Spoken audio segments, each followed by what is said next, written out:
வாலிப பிராயத்தில் பார்த்தீங்கன்னா, அதிகமாக எனக்கு வந்து கெட்ட வார்த்தையில பேசுகிற பழக்கம் இருந்துச்சு.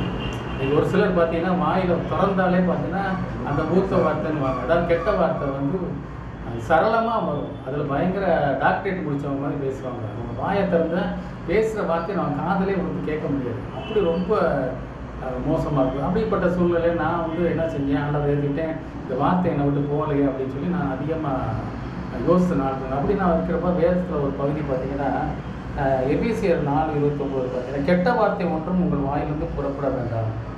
நல்ல வார்த்தை உண்டானால் அதையே கேட்கிறவர்களுக்கு பிரயோஜனம் உண்டாக பேசுங்கள். அதான் கெட்ட வார்த்தை பேசினா உங்கள் மரியாதை குறையும். நீங்கள் எவ்வளோ தான் படிச்சிருந்தாலும், பணம் இருந்தாலும் சரி, எவ்வளோ அந்தஸ்து இருந்தாலும், நீங்கள் அழகாக இருக்கிறீங்க, நான் சின்ன வயசு, நான் என்னை பார்த்தா ஒரு 10 பேர் பார்ப்பாங்க, 20 பேர் பார்ப்பாங்க, நான் ரோட்டில் நடந்து போனாலே எனக்கு வந்து அவ்வளோ மரியாதை உண்டுன்னு சொல்லலாம்.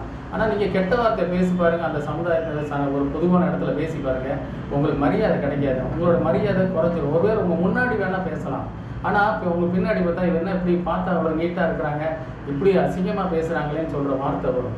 அந்த வார்த்தையை நீங்கள் நிறுத்த முடியாது.